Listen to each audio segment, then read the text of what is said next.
place when least expected tends to change its ways with me.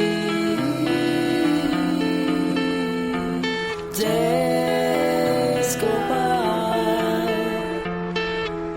without a sign. I'm starting to figure out why there's nothing left to talk about.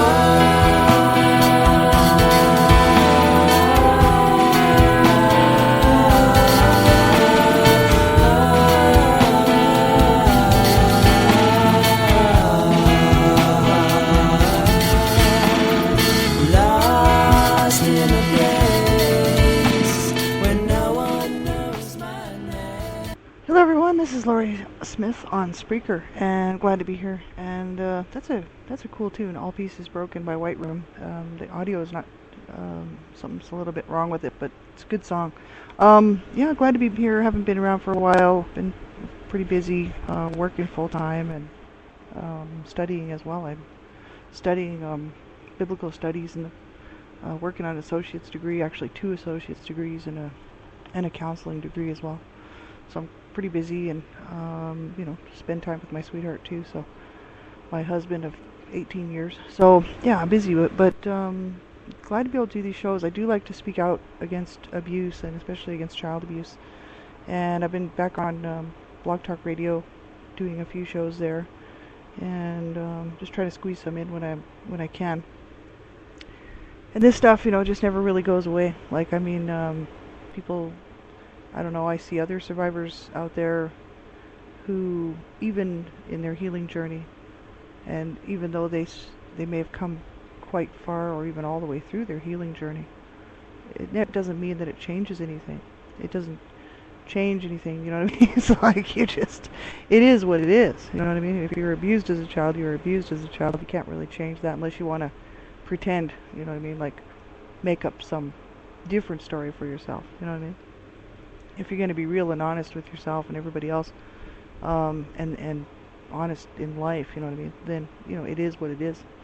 And it doesn't ever really go away. I'll go periods of time where I don't think about too much about it, and then, all of a sudden I'll have a dream or something, or I'll think about somebody in my family, and it's back. That's why I cut my family off. It's just too hard. We're all way too toxic for each other, and the remaining members of my family.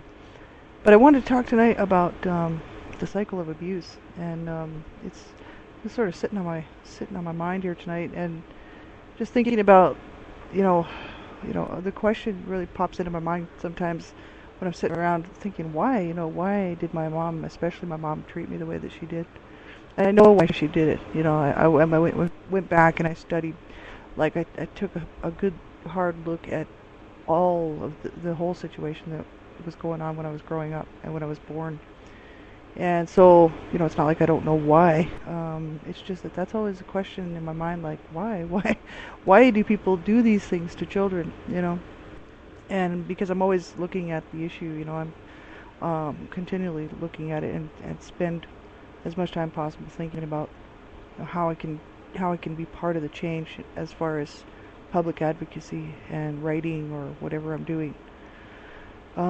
I haven't written any new books or anything. I've just written 3 books on my own personal story, which I'm donating the money to stop child abuse organizations, not-for-profits and whatnot, that are out there doing a good job to raise awareness and try to stop child abuse. So that money, I don't want the money for those books. And so I haven't written anything new for a while.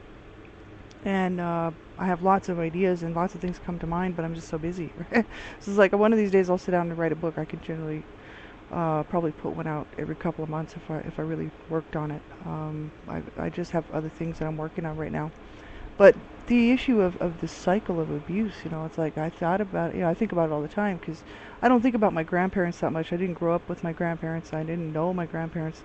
Both my mom and dad's parents lived in Nova Scotia when I was born. Some of them were already passed away. And the only living grandparent that I had when I was born that was still living was my mom's mom, and I did meet her a couple of times, and I didn't like her at all. She was an abusive woman. She was my mom's abuser. She abused her children, all of her children. My mom was the oldest of 7 children, and my grandmother was an abuser. She abused a whole bunch of orphan kids too, way back in the early 1900s there, like 1930s, when there were no real regulations and people weren't really watching out for children back then. And my grandparents had a farm in Nova Scotia, and my grandmother took in some orphans from down the road because the orphanage was too full, and the orphans all ran away because my grandmother was beating on them and abusing them, right? That's just how she was. But that's where my mother got this abuse thing from, like she was abused as a child. She didn't like it. She didn't like what she saw. She tried to protect her siblings. And some of my aunts kind of thought that my mom was their mom because she did all the looking after them. You know what I mean? Like my grandmother was just, I don't know, kind of, well, my grandmother may have been abused, or I'm not real sure about that, but there's a possibility or something was wrong with her. Like she was a very sick woman, and so she killed one of her sons, one of my uncles, my mom's brother. She didn't intentionally kill him, but she beat him with a horsewhip and then made him sleep out in the barn in the winter time, and he died of pneumonia. And so he died. So she was really responsible for his death. He was a teenager. And did the officials in the county do anything? No, no. They didn't do anything either when the orphans all ran away because they were being abused either. So that was back in like the 1930s, right? So like my mother grew up like this, and then she never did really reconcile with her mother, my grandmother, until many years later. After I was born, she actually did say that she reconciled with her mother, my grandmother. But I couldn't stand my grandmother, and I knew the stories about her and what she had done to my mom and to the other kids, and I just didn't like her. And she was real bossy, and she wasn't necessarily hitting me when she was around. I met her twice. She came to stay with us for one time she came to stay with us for the summer, and another time she came to stay for a few weeks. And I just didn't like her at all. But that's the whole cycle of abuse thing. My mom was abused, and then she couldn't cope. She had no idea how to get along in life. You know what I mean? And neither did my dad. My dad was emotionally, psychologically screwed. He was a mess, and my mom married him to get away from her mother, really, to get out of the house. And I think they were in love. I believe that they were when they first met. My dad was already showing signs of abusive behaviors before my mom even married him. And so when they got married, my mom just left one abusive situation and got married right into another abusive situation, which quite often it can happen. Happens to so many survivors, happens to so many people who are abused, because so many of us don't know how to make those right decisions on a good partner, or a good person who's going to treat us right. You know what I mean? Well, I did. I'm really thankful that I broke that cycle, because I refused to be treated like that. I watched my dad abuse my mom, and I was just like, no way. I'm just not going to do that. I'm not going to allow somebody to do that to me. So I broke the cycle there. But my sister didn't, and she allowed her husband to abuse her, and stayed married to him for like 7 years. And so this whole cycle, the cycle of abuse, right? It's sad. You know what I mean? Like, people, this is real. This isn't just stuff on TV or some sort of made up stuff. This is people suffering. This is real, like real life trauma and garbage, and what it does to children is incredibly damaging. And even if the children in the home aren't being abused, and it's the adults in the home or the caregivers that are abusing each other, or someone's being abused, even if the children aren't being abused, they're gonna have repercussions because of it. Just being in that environment, it's a horrible situation to be in. And then if they're abused too, it just makes it that much worse. And then it's just a nightmare.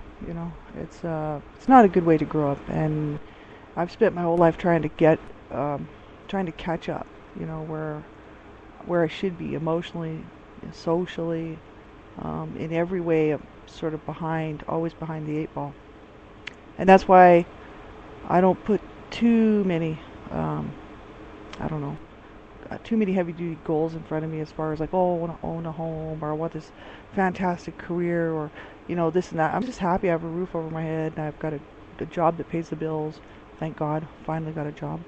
And I'm serious. I was off for a long time, and I'm happy to have a place to live. I know so many people.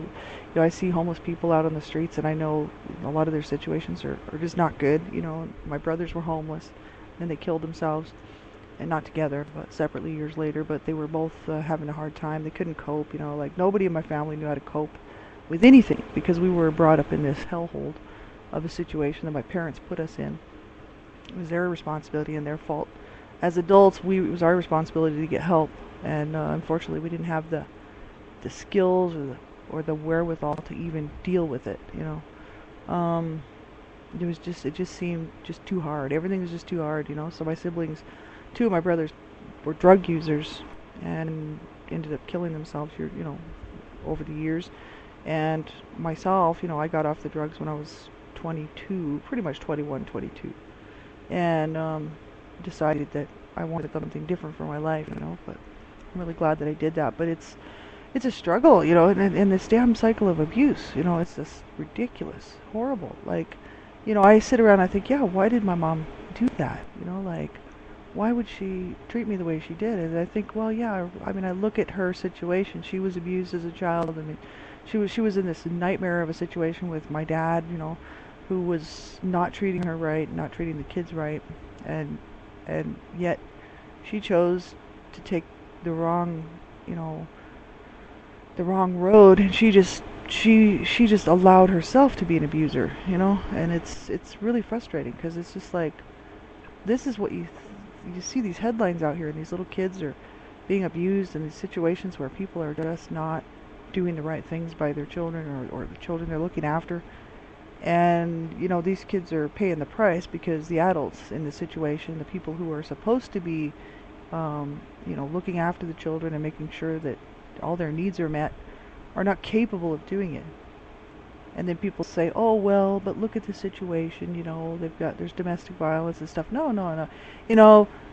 It's those people's responsibility to look after those kids properly, and if they can't, they need to figure it out and find a way how to do it. You know what I mean? Like my parents they were brought up on charges, on abuse charges, child abuse charges, and I mean they had to go to court to try to keep us in the home because the court was going to remove us. And my mom was like, no, we'll get help, we'll change, because my mom didn't want to lose her kids, right? And so the courts were like, well, you have to meet these stipulations if you want to keep your children, right?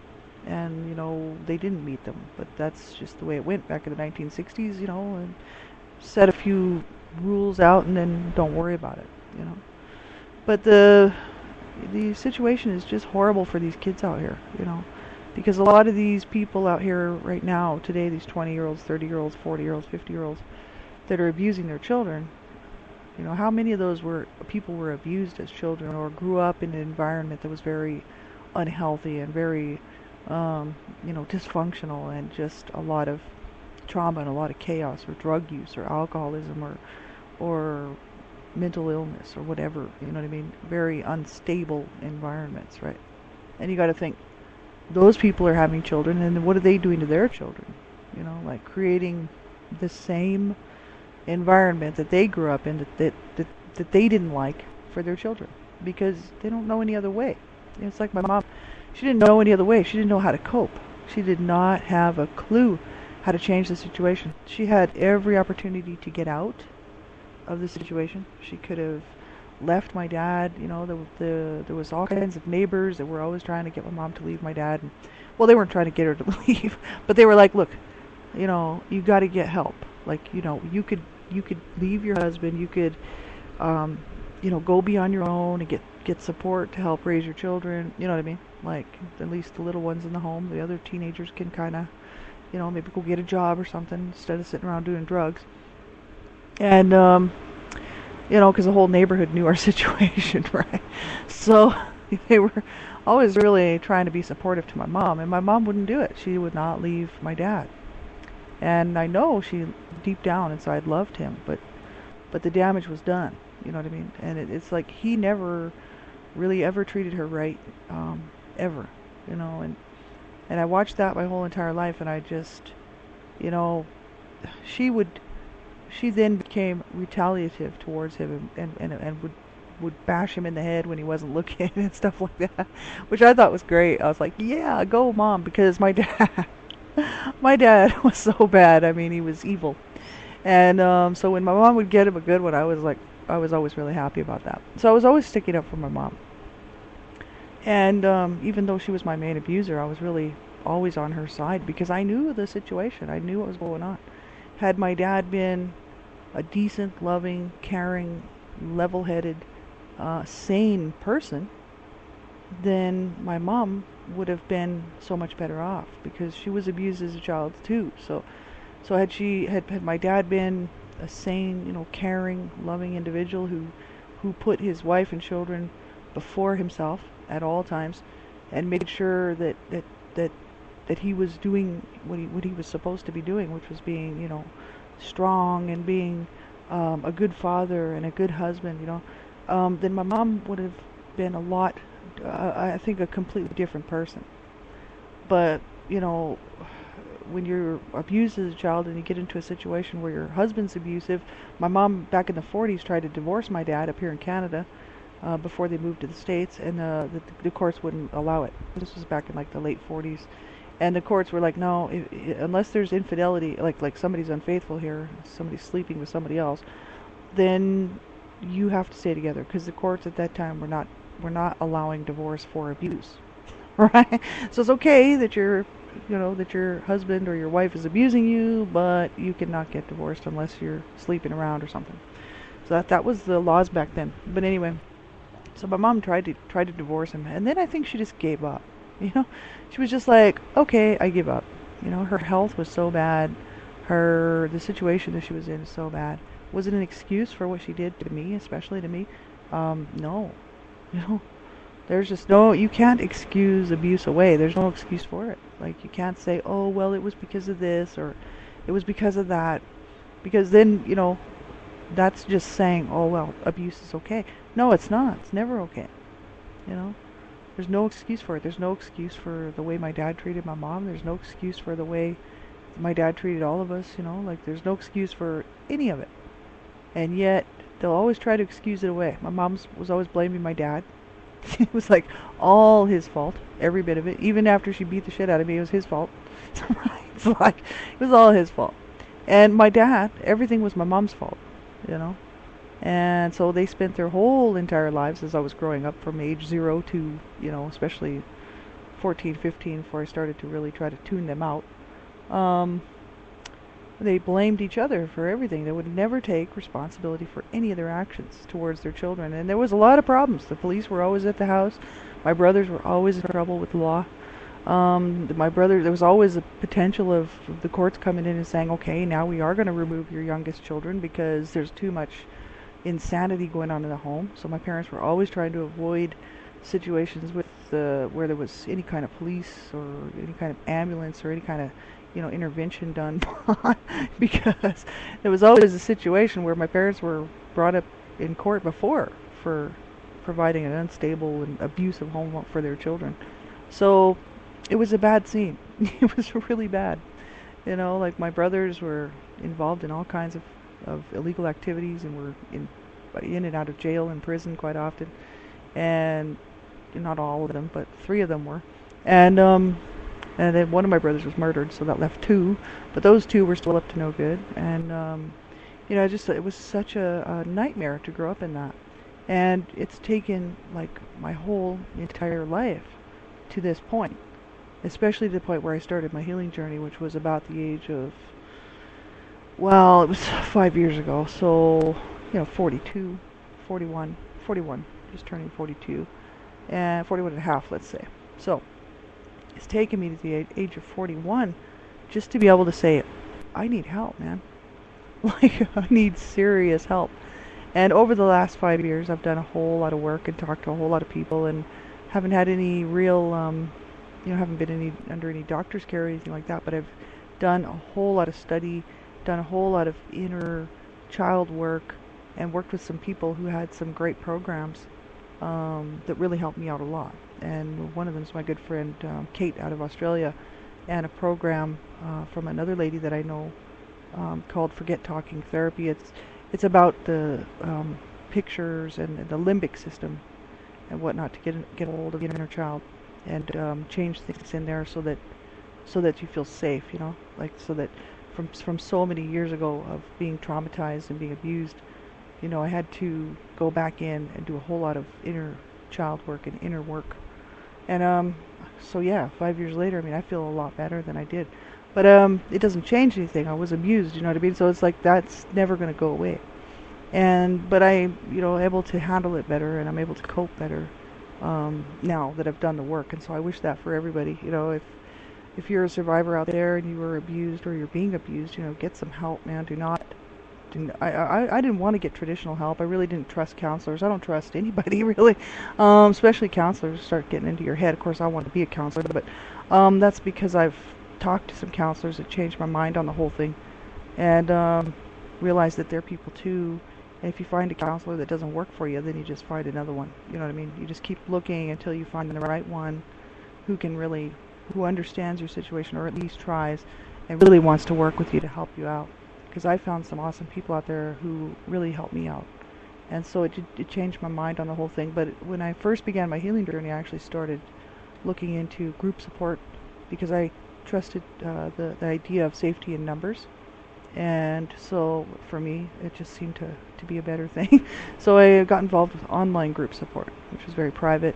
And I could just go on when I wanted to online, and, you know, after work or before work or whatever, because I'm all generally working. And that helped a lot, you know. So my healing journey has been great, but it doesn't really change anything. It doesn't change the fact that that was real. That was reality. And, you know, it's just one of those things for people who have been abused. You know, I mean, even at the end of the road 20 years from now, if I live another 20 years, you know, it doesn't change anything. I still suffered as a child very greatly, and I wish we could stop this mess, you know what I mean? That's why I keep speaking out against it. And the cycle of abuse, you know, like if you were abused, you have to make sure that you do not pass that on to your children, if you have children. You know, don't pass that cycle on.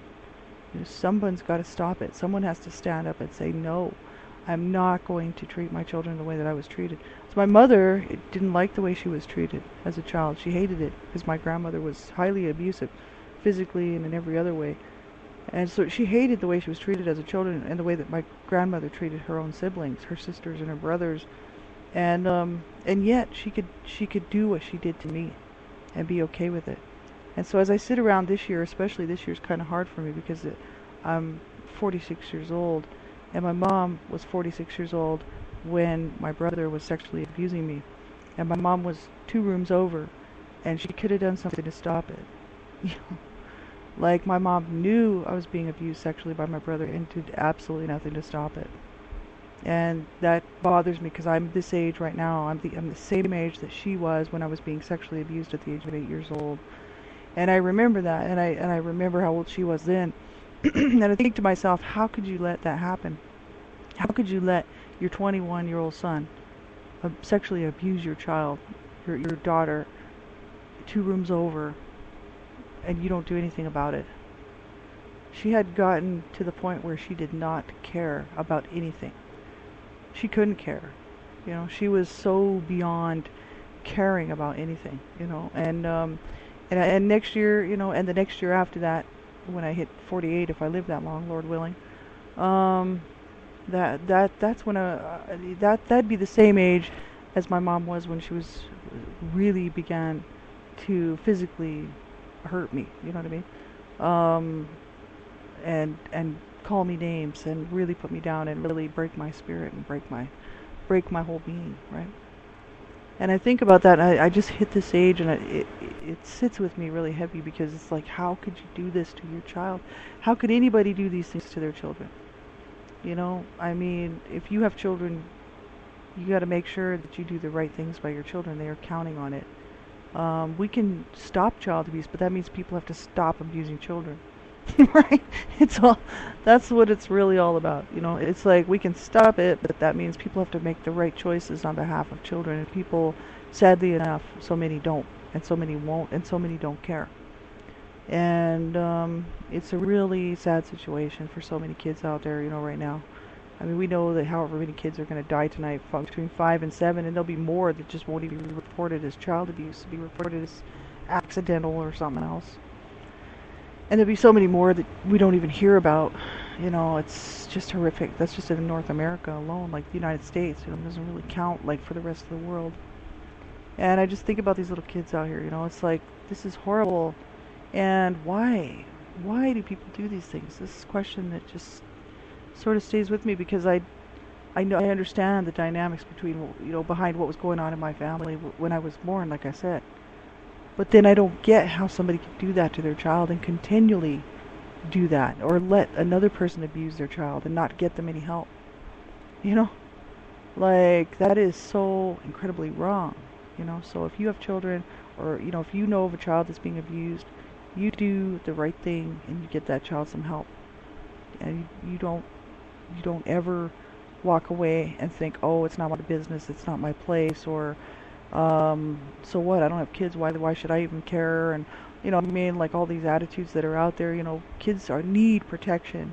They have no ability to stand up for themselves. They can't protect themselves, and so they need all of us to be on the lookout and be watching out for them, and to make the right decisions on their behalf, right? And so if you know of a child's being abused, one in three girls will be pretty well one in four, 3 to 4 girls will be abused sexually under the age of 18 in some way. That pretty well goes for the same for boys. 1 in 5 to 6 boys. I mean, the numbers are, right around there somewhere. If you look at the different sites, 1 in 7, 1 in 6, 1 in 5. Just depends on where you look. But that's too high. Like those numbers are way too high. And you know what? It's reality, man. I was like I said, if you know, if you think you don't know anybody that's been sexually abused, well, you do if you know me.